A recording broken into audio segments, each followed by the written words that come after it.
የ2018 ዓመተ ምህረት የኔ ስኬጁል በጣም ክራውድድ ነበር። በረኩ በለማፍ ኩደሰደት አጀንዳን ኮ ባዬ ሙደማ ቱሬ የሆነ ቁጭት ግን ውስጤ ላይ ስላደረ ነው የመጣሁት። ባዬ ገሩ ከሰኮ አቡላ ነገር ከነከነንዱፌ ከሩቅ ሆነን ስንሰማ ጠላትችን የወንጌል ምድር የሆነችውን ወለጋን ፈጎቴኝ ጋፈ ደገኙ ብዬ ወለጋሼ ወንጌል ጀረምቱ ከነ ዲኒ የጦርነት ምድር እንደሆነች ስሟን እያጠፋ ስለሆነ ለፈወራና ጎቻ መቃሼ በለሳ ዋንጅሩ መግባት እንደማይቻል ከውስጧ መውጣት እንደማይቻል ስለሚወራ ከሰ ሰኑን ከሳ በእውነ ከንደንዳምኔ ዋና ሳሙ ገዳዮች ያሉባት ከተማ እንደሆነች ሲያወሩ ስለነበረ መጋላ ሉቁ አጀፍቶኒ ከሰ ጅራን ጀረሜ ዋና ሳማ ቱሬ መግባት እንደሚቻል መውጣት እንደሚቻል ገብቼ ለማሳየት ነው የመጣው። ከሰ ገለኒ ከሳ በእውነ ከንደንዳምኔ ንገሩ ሰከናር ጊዙ ላፊኑፌ እዚህ ሀገር የሚገልሰው በፍቅር ብቻ ነው የሚገለው። ቢየከና ነምኒ ከነማ ጄሱ ጃለሎኒዳ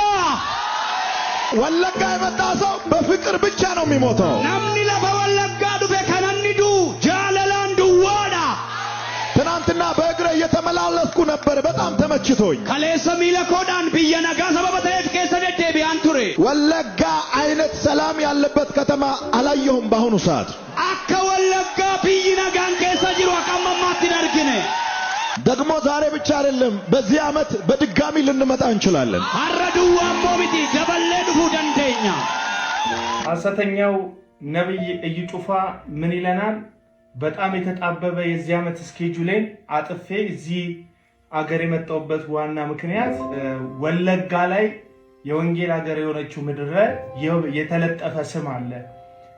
ሰው መውጣት መግባት አይቻልም ስለተባለ እኔ ገብቼ መውጣት እንደምችል ለማሳየት ነው የመጣሁት እያለ ነው። የሰራውን ፕሮፓጋንዳ እንዳለ ሆኖ ያው ነገርየው መንፈሳዊ እንዳልሆነ ሁላችሁም በምትረዱት መልኩ ግልጥ ነው። እሱ ውስጥ ገብቼ ብዙ ማብራሪያ አልሰጥም። ነገር ግን እነዚህ ሐሰተኛ አገልጋዮች የሁሉ ህዝብ የሚሰበሰብላቸው ብዙ ተከታይ የሚያፈሩት እግዚአብሔር ከነሱ ጋር ስለሆነ ሳይሆን የዚህን ዓለም የዚህን ምድር ነገር ለማሳካት ምቹ ስለሆኑ ነው። ወይም ደግሞ የትኛውም የእግዚአብሔር ያልሆነ አጀንዳ ውስጥ ገብተው ስለሚገኙ ነው። የእግዚአብሔር አገልጋዮች ስላልሆኑ ማለት ነው። መጽሐፍ ቅዱስ ስለ ፊልጶስ አንድ ነገር ይናገራል። ሐዋርያት ሥራ ምዕራፍ 8 ላይ ፊልጶስም ወደ ሰማርያ ወረደ፣ ክርስቶስን ሰበከላቸው ይላል። ለምንድን ነው የወረደው? ክርስቶስን ሊሰብክላቸው። ጳውሎስ እያንዳንዱ ከተማ ለምንድን ነው ሄድከው ቢባል ኢየሱስ ክርስቶስ ባልተጠራበት ስሙን ለማስጠራትና ወንጌልን ለመስበክ ይለናል። እነዚህ ሰዎች ግን ራሱ በራሱ አንደበት በነገራችሁ አማርኛ ምን እያለ ነው? የመጣሁት ወንጌል ልሰብካችሁ ነው አላለም። ክርስቶስን የምስራች ላወራላችሁ ነው አላለም። የእግዚአብሔር መልእክት አስቀምጦብኝ ነው በውስጤ አላለም። ስኬጁሌን አጣብቤ ግን እዚህ ምድር ላይ የመጣሁት ገብቶ መውጣት እንደሚቻል ለማሳየት ነው የሚል ፕሮፓጋንዳ ሲነዛ ታዩታላችሁ።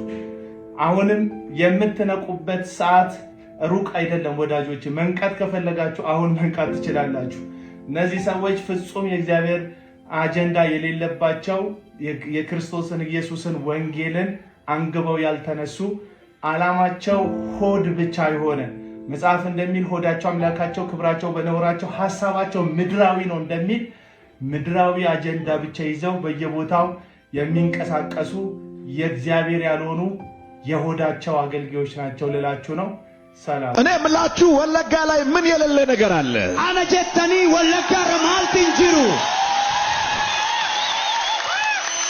ረጅም ሰው ሲባል ወለጋ ይገኛል። ነመ ዴራ ጋፈ ደሙ ነመ ወለጋ ጅራ። ቆንጆ ሰው ሲባል ወለጋ ይገኛል። ነመ በሬዳ ጋፈ ደሙ ወለጋ ጅራ። አብራሪ ሲባል ወለጋ ይገኛል። ፓይለቲ ጋፈ ጀዱ ወለጋ ጅራ። ዶክተሮች ሲባል ወለጋ ይገኛል። ዶክተሪ ጋፈ ጀደሙ ወለጋን ከሰ ጅራ። ተመራማሪዎች የሚገርም አእምሮ ያላቸው ሰዎች ሲባል ከወለጋ ይፈልቃል። ቆረቶታ ጋፈ ጀደመን ወለጋን ከሰ ጅራ። በጣም ብዙ ኃያላን ሲጠየቁ ከወለጋ ይባላል። ጀጀቦኒ ባየን ጋፈ መቃዳማን ለፈ ወለጋራ ጀደማ። እንደሰማችሁት ነው እንግዲህ እዚህ የሽንገላ ቃላት የምትታለሉ የወለጋ ተወላጆች ካላችሁ በጣም የምታሳዝኑ። ወደ ኤደን ጎራ ያለው እባብ ለሴቲቱ ለሔዋን የነገራን ነገር ሙሉ ለሙሉ ውሸት እኮ አይደለም። ቀላቅሎ ውሸትና እውነትን የነገራት። ይህንን ብትበሉ ክፉና ደግን ታውቃላችሁ አላት። እውነቱን ነው። እንደ እግዚአብሔር ትሆናላችሁ አለ። ውሸት ነው።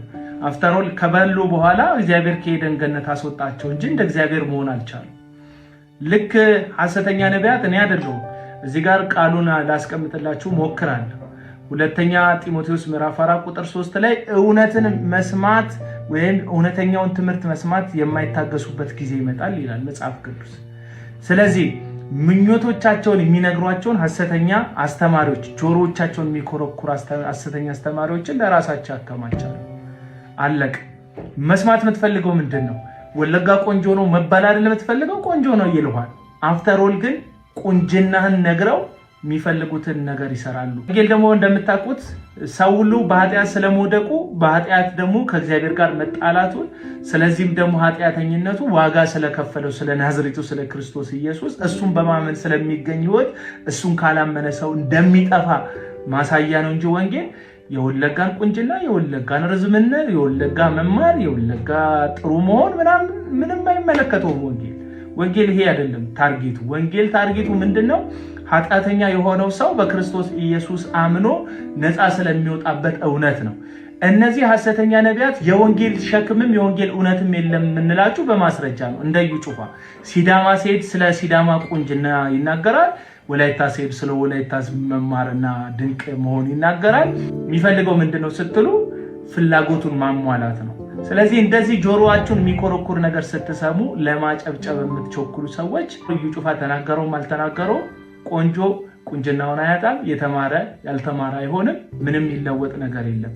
ወንጌል ሰባኪ ያለ መሆኑን እንድታውቁ ነው ይህንን ቪዲዮ ያመጣሁት። ተባረኩ።